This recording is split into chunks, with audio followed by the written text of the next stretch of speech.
And happy Saturday, December 3rd, 2022.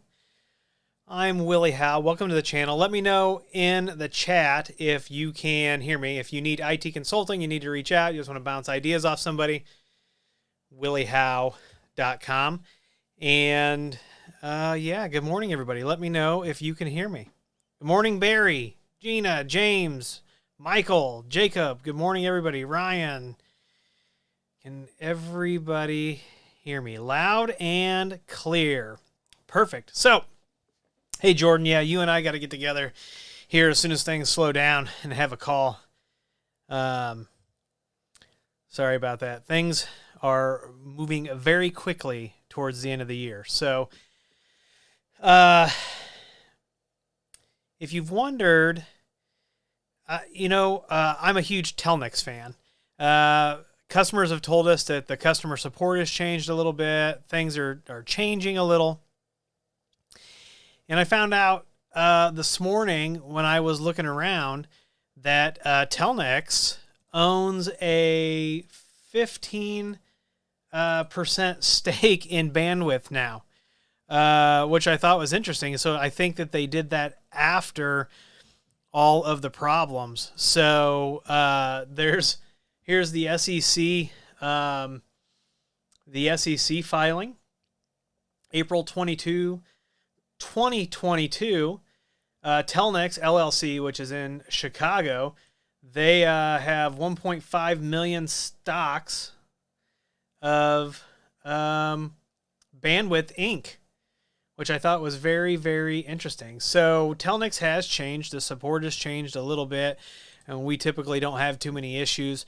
But they did end the affiliate program, so that means I have to edit all of my links, and so I don't get credit anymore when you click on that link. Good morning, Stephen, Justin, and I think I know why Barry's here. Barry probably saw the good morning, Bob Carpenter. I saw you sent me a message on Signal, and I guess still got to check that. But I think Barry's probably here because morning, Cody. I think Barry's probably here because he saw that we're going to be talking about that Engenius switch that Engenius sent over, the ECS2512. Now, I do have this switch. We're going to take a look at this switch, and then we'll take some questions, comments. If you've got other things you want to talk about, put them in the comments right now. That's the best way to do it. I'm going to be redoing my office. I'm going to start working on that this weekend. There's a lot of stuff. I got to finish getting rid of the cardboard. I want to change the background. I think I actually want to cover. I've got a window here. I think I actually want to cover the window with like a dark something or other and have the window behind me. I don't know, but we'll figure it out. But it's time. It's time for a change of the studio, whether it's a paint job or my office, really, because this is an office before it's a studio. But all right, so let's hop on over and let's take a look at this Engenius switch. Now, they did send me a different switch than they sent the rest of the YouTube reviewers. The rest of the reviewers all got PoE switches. I did not get a PoE switch. I got just the 8-port 2.5 gig switch, and they sent me a PoE injector, which is fine. It is what it is. So I did upgrade it to the latest version of the firmware this morning, which is 1.1.40. Now, here's why I like this switch. You don't have to manage it in the cloud. I mean, you can, but you don't have to manage this switch in the cloud. It is 8 ports, 2.5 gig. Now, on the switch, it says multi-gig. Is that technically multi-gig? Yeah, but when we talk about multi-gig, we're usually talking about, obviously 10 meg, 100 meg, gigabit, 2.5, 5 gig, and then all the way up to 10 gig. But, so at least here on the title, it says 8-port, 2.5 gig. Gigabit L2 managed switch with 4 10 gig SFP plus ports. And it does have 4 of those ports. I promise you, it's down here running. I'm not going to pick it up. All right, so over here under System, you've got IP settings. So it'll do IP version 4, IP version 6. Got kicked out. I didn't like something that I did. There we we go. And all right, so IP version 4 right now it's set to DHCP, but you can add different VLANs now and have different addresses on them because this will do static routing. Morning, Brian. And man, look, everybody's in here. Vunky Joe pops in. That's going to be almost all of us. Joe Trelli's here. Morning, Joe. All right, so this is where we could add a VLAN and an IP, and then this thing could do the routing for that VLAN. You'll see under other layer 2 options that you don't have to use this particular IP version 4 section. This is only if you want this to be the router for that network. Now, please note that when you do layer 3 switching with this Engenius switch, it does not provide firewall or NAT services. And so you wouldn't want to try to get on the internet with this. That's not what this is for. This is meant for internal routing. So this is one of those L2 plus L2 or L3 light switches that we were talking about that can do routing, but it's static. It's not a dynamic protocol. Unky Joe is in the house. Wow, look at everybody here. Everybody's come to watch me choke live. Anytime I try to do this stuff live, I always run into some sort of an issue. So this will also do IP version 6. As IP version 6 gets more popular, I will probably do some videos on it. I only have a few customers that I work with that are IP version 6, and we've configured that for them. Unfortunately, with Ubiquiti equipment, there's some limitations to the way that it handles IP version 6 for distribution. So if you're looking at IP version 6 for distribution into a larger network, I recommend an OpenSense box or another router that handles it a little better. All right, so let's take a look. Here's our ARP settings. So you've got some global settings. Does anybody actually adjust those? I mean, they're there, right? Here's our ARP table. So, address resolution protocol, for those of you studying for your Network Plus or any other base network certification, it maps an IP address to a MAC address. Here's our ARP statistics. Always good to be able to view your ARP table when you're troubleshooting. All right, here's our static routes, and we can come in here and we can add now more static routes. So you could put this, where I would use a switch like this for its layer 3 capabilities. Let's say that I'm building a small office network or maybe a large home network, and I've got IoT stuff, I've got cameras and things like that. One thing that I would let this do instead of putting this on my gateway is I would put my camera VLAN on the switch, because the switch can route between those networks much more efficiently. It can do it basically at wire speed versus sending everything to my firewall to have it route in between the VLANs, right? So that's where I'm going to use something like this, and that's a common deployment for us. I've got pharmacies and a couple other small businesses, farms and things like that, and we have layer 3 switches, layer 2 plus, whatever you want to call them, at the top, and we let it handle those networks. And then there's just a static route in between the firewall and the VLAN interface on the switch. Network neighborhood discovery. So it's going to do a little bit of that, and it says these are all stale. So I'm not sure what the, I don't know if we've got something out there just broadcasting IPv6 probably. So we've got SNTP enabled. You can see it went out and it found the proper time. We've got port settings, but I don't see, I don't have anything set, which is probably why you're not going to see it here. Oh, look at this. This is interesting. So this has a 5G. I don't know. That's interesting why it has the 5G in there. I don't know if you can maybe pull down the SFP Plus ports to only do 5 gig. So yeah, Bob, unfortunately I don't have the PoE version. And really I'm really excited about Engenius's, and Barry knows this because Barry made the connection I've got an AP I need to look at too, but I've got to hook up with a power injector, blah, blah, blah. We'll see that later. But I saw that Engenius has a new router out, Soho SMB router, and it has a lot of functionality that some bigger boxes have. And so I was really excited, and I want to get my hands on that. And so to do that, I need to start with the switch, and then I'll talk to Engenius about doing that. If I had SFP loaded, SFP modules, you'd see those here. Here we can do our DHCP snooping. We can do DHCP relay now. Since this is a layer 3 switch, you can do DHCP relay. For those of you who are just getting into networking or don't know what DHCP relay is, normally in a DHCP situation where you've got a server, the DHCP server has to be in the network where it's handing out IPs. Well, when you use a DHCP relay, I can have my DHCP server anywhere that is reachable by this device, have a pool set up for a different network, and then hand those out. Joe asked, how much is this thing? We're going to look at that MSRP here shortly.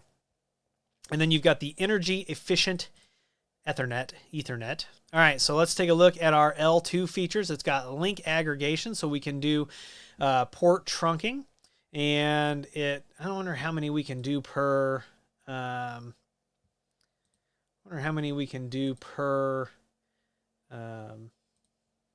can do them all. Maybe. I don't know. Sometimes things get presented and then I don't want to put one in there. That's my uplink port. But it's not giving me any indication to stop. That's kind of nifty. Here's our LACP settings. And then your timeout. Can do port mirroring. So it looks like we can do 3 sessions of port mirroring. We've got our spanning tree. So it looks like it does several different versions of spanning tree. MST, STP, RSTP. That's good. LBD, loop back detection. So you can see it's got some decent features, right? This thing's not a slouch. Let's see. Here's our MAC address table. So once again, MAC address table, hugely important when you are troubleshooting issues. We've got our link layer discovery protocol here, LLDP, and it is enabled. And we can put the information in that we want to advertise to the other devices. And then, oh, look at that. That's interesting. So I've got a remote device. So this is actually, it's in my office, and on my desk I have a Unify 16 Lite because I have hooked up my UDR again, and I've, about every two weeks, my family would tell you that the wireless gets swapped out. I had Grandstream for the longest time, and I wasn't pulling it out, and I've temporarily pulled it out while I'm building a network with the new routers. It'll come back in, but right now I threw the UDR in, and I can show you that network setup if you'd like to see it. So it is advertising, which is fantastic. And it shows that on the remote system I'm plugged into port 3, and I am indeedy-do. You can't see it, it's off camera, but I am plugged into port 3. We've got our IGMP snooping. So IGMP for multicast and things like that.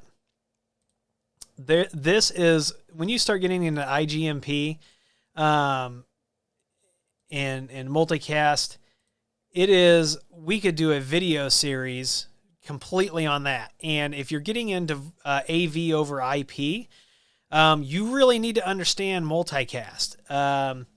Unicast, broadcast, you need to understand all these things and how they work, because AV over IP is another one of these market segments that is exploding, and these protocols and things like that are the basis for why all these things work. We got jumbo frames. You can see we can go from 1522 up to 10240 bytes. I should do a video on jumbo frames as well. Just know that if you don't configure your jumbo frames to be the same, it will fall back to the standard MTU. So it's not like you'll have devices that suddenly drop off. Certainly that has happened, but your devices should be falling back to the original MTU window and not communicate with jumbo frames. Everything has to be configured the same for jumbo frames to work. All right, here is our VLAN setup. So we've got 802.1Q, which is the VLAN standard, if you didn't know that. And we can add VLAN right here. And this is your layer 2 VLAN. This is not your layer 3 interface for that. PVID, port VLAN ID. So this is where our port, that should be the untagged native VLAN. We've got GARP VLAN. So this is like dynamic VLANs. And then voice VLAN. We can do voice VLAN. Voice VLAN, especially when you've got a larger voice deployment, is so useful because it will automatically do things like set priorities, the differentiating services mark. You can basically, if the switch supports the OID of your device, you can have it configure all of the VLAN settings for your device automatically. So that's the LAN port and that's the pass-through port. So here you can see the OIUs that are built in. The OIUs, you'll notice this is the first half of the MAC address. So we could come in here and we can add another one. And sometimes we often will add GrandStream. Now, what cracks me up is legit. You can go look this up. GrandStream is number 2 in the world. They're the second largest manufacturer of voice over IP devices in the world. Number 2. You can probably guess who's number 1. And so a lot of these switch manufacturers need to get off the pot and start including the OUI for GrandStream. A lot of times it'll work anyway because LLDP. And so sometimes we don't have to do any configuration. All right, here is our management setup. So we can come in here, and this information right here that you see, the system name, system location, system contact, will be, if you fill something out here and then you enable SNMP, you're going to see this information in SNMP. You'll be able to pull that information out. We've got our user management right now. I just have the default admin. The first time I logged into this switch, it did prompt me to change the password. So good on Engenius for that. Now, dual image, what is this? So this is what some of the manufacturers are doing. They're having 2 flash partitions so that if one of your flash images gets corrupt, you can fall over to another one. So you see you've got an active and you've got a backup. Here's that SNMP that I was talking about. So SNMP, you really need to be careful with SNMP.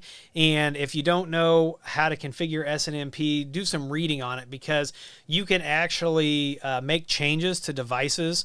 SNMP, we can enable ports, disable ports, move VLANs on a port and things like that. So you need to understand what you're doing if you're doing more than just a read only. So a lot of times what people are going to do, most of the people that I see using SNMP where they've manually configured it is they are monitoring the device and they are pulling traffic statistics and things like that. But SNMP is enabled by default. And then we've got different communities.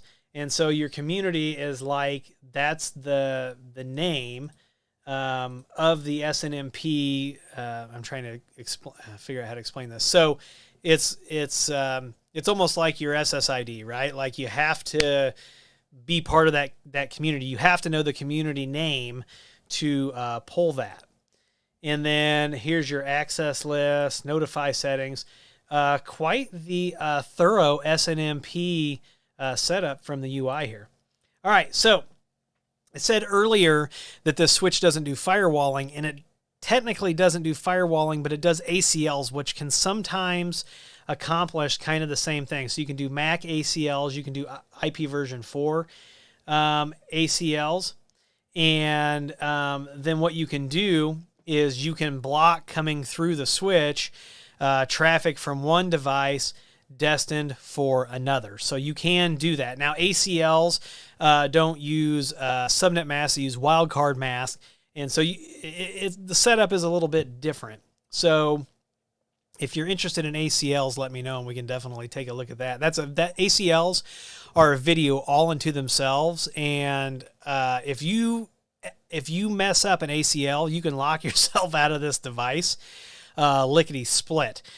So the other thing is, so the last place that I configured ACLs is we have a switch for a large ISP customer that I helped them deploy the Ubiquity Fiber product, and their switch needed to be have a public IP address, but we use ACLs to lock down who's allowed to log into that switch remotely and who can get to what types of traffic. So it's kind of like a firewall. All right, so QoS, we've got all of our global settings. So you are typically going to see these 8 Qs right here on everything you deal with QoS. You've got your COS mapping, your DSCP mapping, port settings. So it looks like we can change that per port. Kind of nice. We've got our class mapping, policy mapping, bandwidth control. Here's something super nice, right? So like, let's say I've got this in an office building, this switch, and somebody, I've got a VLAN set up for a customer to have an IP, their own network, but we've got gigabit service coming in, but I want, like on port 2, I only want to have them have 100 megabits total. I can come in here and I can set this bandwidth control so that they only get 100 megs up and down, or I could do some sort of a lopsided configuration. So that's what the bandwidth control does. You've got your storm control. So this switch is pretty feature packed. Security, you got 802.1x. So you can do that authentication per port. Now, if we're going to use something like packet fence, which is NAC, and if you'd like to see, I love NAC. Packet fence is awesome. I've not had a lot of people that are like, if I had like 100 people, 100 subscribers say, yeah, let's do a video on NAC, I would do it.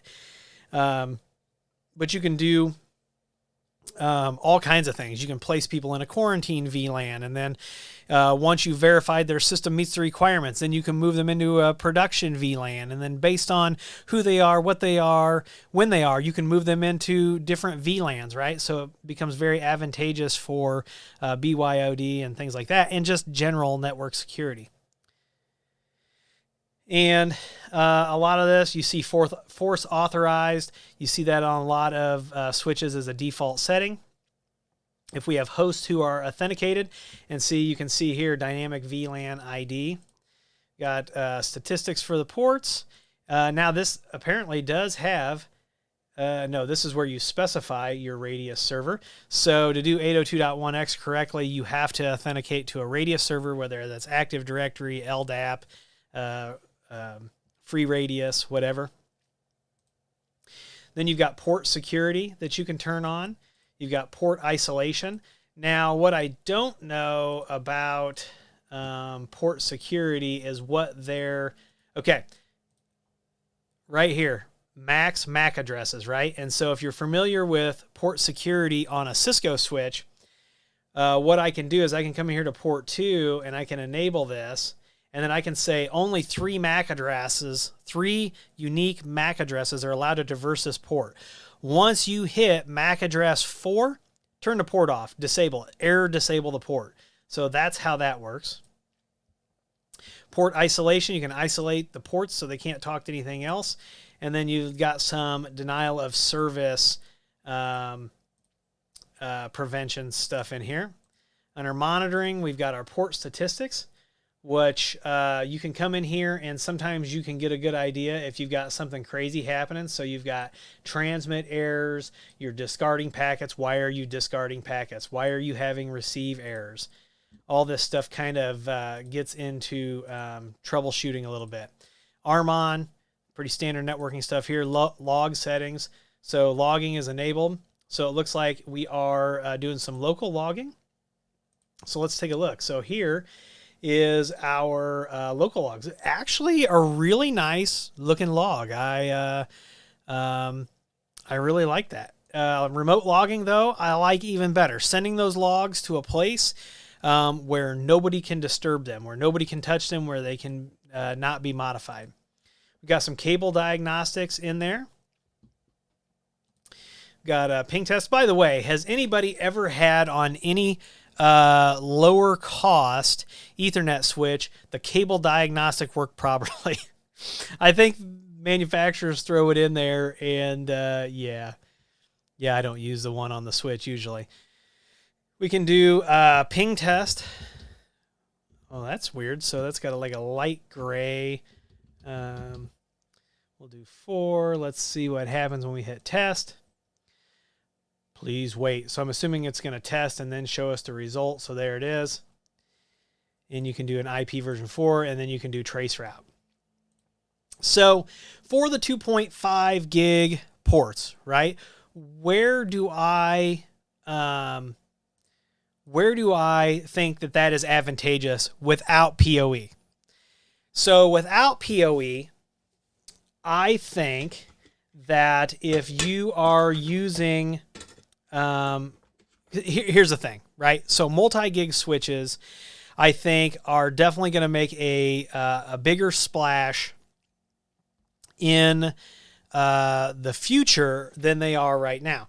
And the reason is because you don't have to upgrade your entire infrastructure, right? So why hop to 10 gig when I can do 2.5 and 5 gig over my same Cat5, Cat5e cabling, and I can do just a couple of different things, right? I can buy a dock. Bob, does Lenovo have a dock that has multi-gig built in? You can buy an adapter. This is the QNAP adapter that I have that does 10 meg, 100 meg, 1 gig, 2.5, and 5 gig. So where is it advantageous without PoE? Your Engenius switch without PoE is going to be advantageous for workstations going to a SAN, workstations or a NAS that has a 2.5 gig connection, or maybe a couple 2.5 gig connections that are bonded or lagged, or maybe you are plugging into the 10 gig on this, right? So if I have 10 gig and then I have 4 2.5 gig clients, well, they can all, access that data 2.5 times faster than they could before. So as a drop-in upgrade for a network, it makes perfect sense. It makes perfect sense to go to a 5 gig even more if you're going to do the upgrading. And these adapters are not very expensive, but where it gets even more advantageous is as we have access points with Wi-Fi 6, Wi-Fi 6E, now Wi-Fi 7 is available. That multi-gig is going to be important there without having to upgrade all of your wired infrastructure. So let's see what the cost on this is, the street cost. So we'll search the web for that, which, by the way, Edge defaults to Bing. I'm so sorry. Now, you're not going to like this, but the street price on this thing from Amazon is $5.99. Now, I don't know if that is the MSRP all the time. This is what the switch looks like. It's actually not a bad looking switch. It does come with rack ears. And it's pretty quiet after it gets booted. I'm assuming in a room with more heat, it would kick up. Now, so clients to NAS, clients to SAN, client to client.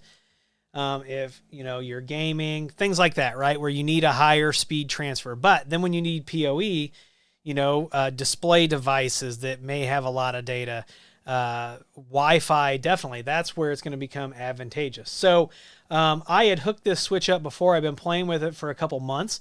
They sent it to me back in August. I've been playing with it since then. I was disappointed that it didn't have PoE, but beggars can't be choosers. And what do they say? If wishes were horses, beggars would ride, right? So overall, I like this switch. I do. I've had it plugged in for, I don't know what the total aggregate time that it's been plugged in for. It's more than a week. I haven't had any problems. I do like it. It does do 2.5 gig throughput, no problem. I have tested that. But really, I like the features, really, more than necessarily the 2.5 gig because it doesn't have the PoE. Now, like I said, if I was going to deploy a NAS or something like that has that, definitely. And TVJ is right. That $599 street price is kind of expensive. Now, let me see how much this adapter is from QNAP. This is the QNA ECS2512. These companies love their model numbers. And so this is actually a relatively inexpensive upgrade. So this adapter from QNAP is 112, but look at this. So you can see right here that Anchor has a 2.5 gig USB-C for $41.99. Now it says MacBook Pro, MacBook Air 2018 and later, but I'm betting that it'll work on Windows. So let's see. But yeah, you could spend, if you've got something that's got USB-C, you can spend $42 a machine and upgrade to 2.5 gig. Yeah, so right here, you've got, I don't know why they're showing specific computer models there, but just know that those all have USB-C and they run Windows, right? Which is, the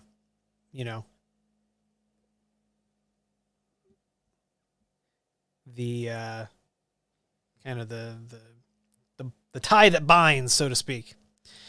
All right, so that's the Engenius ECS2520 or 2512. Sorry about that.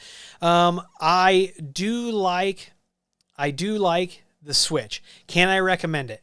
I don't know if I can recommend it yet. I'm going to continue running it. I'm going to throw a new NAS on it that I have that has 2.5 gig natively. So you're going to see a video on that. I'm going to throw it on there.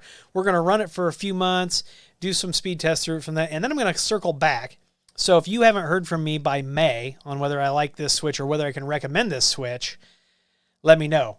I think it is definitely attractive for the non-cloud-based management and everything that it can do. A little pricey, but it gets you into that multi-gig scenario. All right, so what else do we want to talk about today? I know that took a lot of time. Let me go over to the comments. Dave Robertson, good morning. You don't have to apologize for anything. The switches that I'm really excited about are the Grandstream switches, which you can pre-order now. They were supposed to be released December 1st. They must have had some issues. Cody, I have not used it with their SDN. Joe asks, are there any other multi-gig switches that you like that are cheaper? Well, it depends. If you don't want managed switches, Barry says actual MSRP on the switch is $499. There are other manufacturers that so QNAP has some multi-gig switches, TP-Link. There is, of course, Ubiquiti has multi-gig switches. Netgear is a huge pioneer in the multi-gig arena. So definitely check out Netgear. But QNAP makes a couple desktop switches. Let me see if I can find it.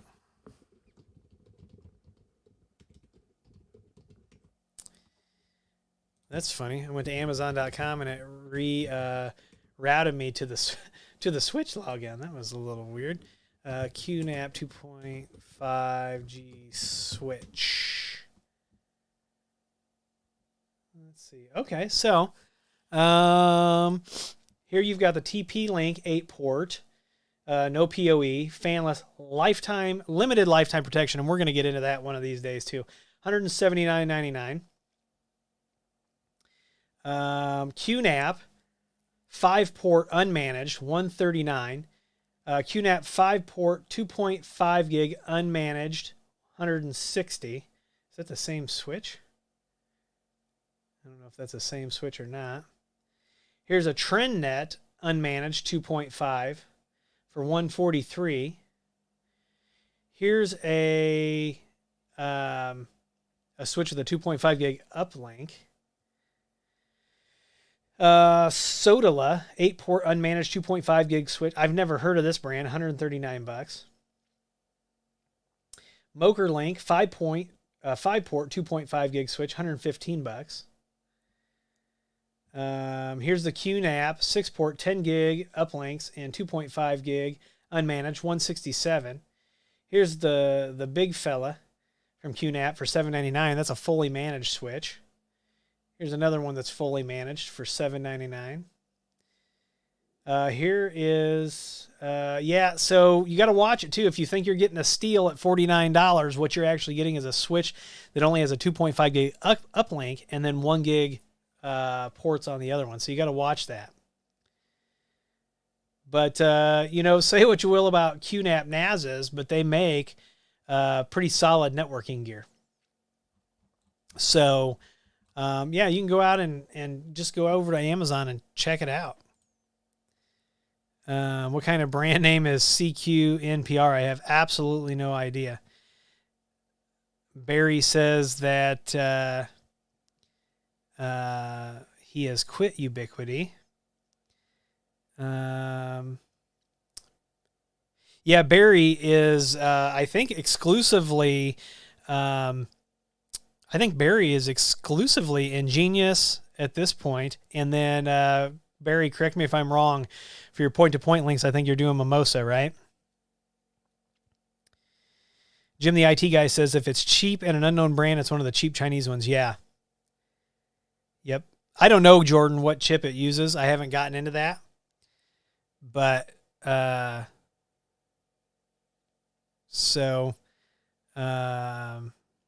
Dennis says, I have AT&T 1 gig fiber, soon to have 5 gig fiber. Just waiting on my MikroTik 10 gig. So I have gig, and I'm connected with Wi-Fi 6. Let me pull up my Pixel and do a speed test. Now, the router is just over there's a closet here, and it's in the back room. So right now I'm running a download speed test. So if this thing starts freaking out, you'll have to let me know. But this is to my UDR, and this is from, this is on my Pixel 6, so I'm getting I was getting over 300 till I moved the phone. Must be something about the metal plate in my head. And then there's my upload. So I max the upload every time it's the download. So download was 288. That's connected to the UDR with about 52 other concurrently connected devices. So, So, GrandStream is also coming out with point-to-point and point-to-multipoint. You're going to be able to manage everything through GWN Manager or GWN Cloud or from the router. They've got about 8 routers coming out next year. Layer 3 plus switches or layer 3. I don't know. They use some marketing term that I'd never heard of, and I'm like, you guys are just making shit up now. But marketing sometimes doesn't always agree with the technical part. But Barry, let's see if we can get now get one of these Engenius firewalls, because that's what I'm really excited about with Engenius. Is the firewalls. And Joe says, have you ever used the GrandStream ATAs to plug in a fax machine? Yes, we do this frequently, and we connect it directly to Telnex, and we do T.38 faxing. So It's very common. There's some specific setups when you don't have the PBX, Joe, to be able to dial out from the ATA. So you'll have to let me know that. So, yeah. And Ryan, I can't remember who you're working for now. I think, did you leave Peoria IT, or are you still there? But so Barry, you said that Engenius is going to have the routers at the end of the month. That'd be fantastic. But I'm going to cut this video and post the Engenius video there. So it was better to just do this live and do it. But I am going to continue. Like I said, that's going to be my 2.5 gig test switch. What I might do actually too is run it to the TP-Link switch as well. But I want to thank you for spending some time with me here. Telnex is the best VoIP provider, in my opinion, still so far. I know online people are like, oh. Most of the time that's people not understanding what they're doing. So, but that's a great thing about IT. It's back to the wild, wild west, right? So I want to thank you all for spending time with me here this morning. Go be awesome. Go do what you do. I've got to finish a VoIP setup here so that I can get it shipped out. But, you know, I think I'm trying to read the comments. Everybody, thank you for being here. I got a boogie woogie. I'm Willie. And as always, I'll see you in the next video.